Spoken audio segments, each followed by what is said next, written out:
22 November থেকে India versus অস্ট্রেলিয়ার যে টেস্ট ম্যাচ শুরুতে চলেছে, সেই টেস্ট ম্যাচে প্লেইং 11 এবং কিছু ইন্ডিয়ার তরফ থেকে সমস্যা নিয়ে আজকের এই ভিডিওতে আলোচনা করব।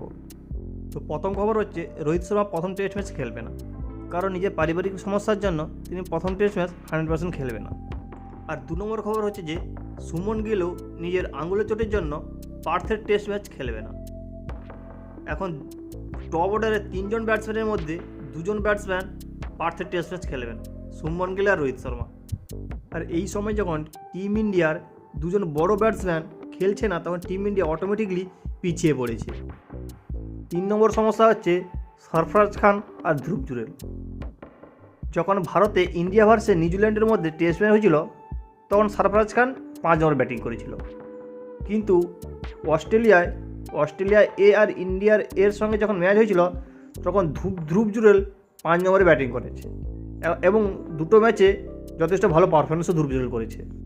আর সরফরাজ খান তার লাস্ট দুটো টেস্ট ম্যাচ ততটা ভালো খেলতে পারে। তো এখানে সমস্যা হচ্ছে যে ধ্রুব জুরেলকে খেলাবে না সরফরাজ খানকে খেলাবে।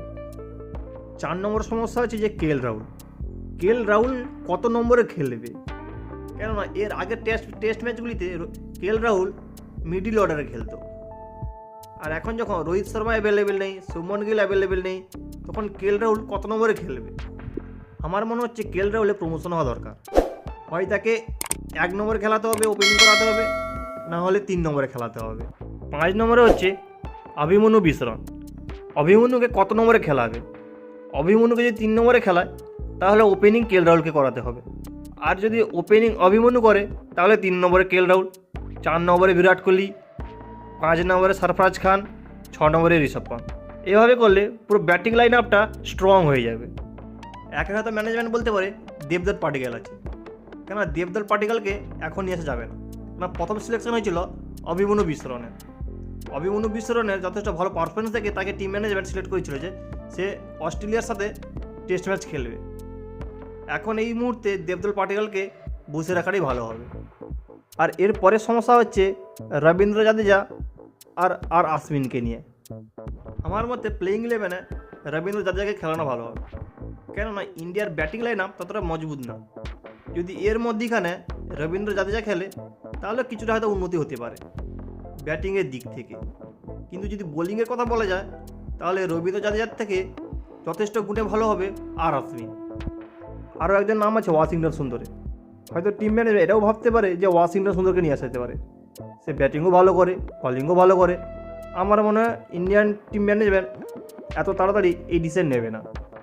এরপরে সমস্যা হচ্ছে আকাশদীপ কিংবা প্রসিদ্ধ কৃষ্ণা, কেননা এই টেস্ট ম্যাচে সিরাজ আর বুমরা তো অবশ্যই খেলবে, কিন্তু এই আকাশদীপ বা প্রসিদ্ধ কৃষ্ণের মধ্যে কাকে খেলানো যাবে, এই নিয়ে একটা ইন্ডিয়ান টিমে যথেষ্ট বড় সমস্যা রয়েছে। আকাশদীপ আগের ম্যাচগুলো যথেষ্ট ভালো পারফরমেন্স করেছে, ইন্ডিয়ার টিমে হোক কিংবা ডোমেস্টিক ক্রিকেটে যথেষ্ট ভালো পারফরমেন্স করেছে। প্রসিদ্ধ কৃষ্ণ কোনো অংশে কম নয়, সেও যথেষ্ট ভালো পারফরমেন্স করে।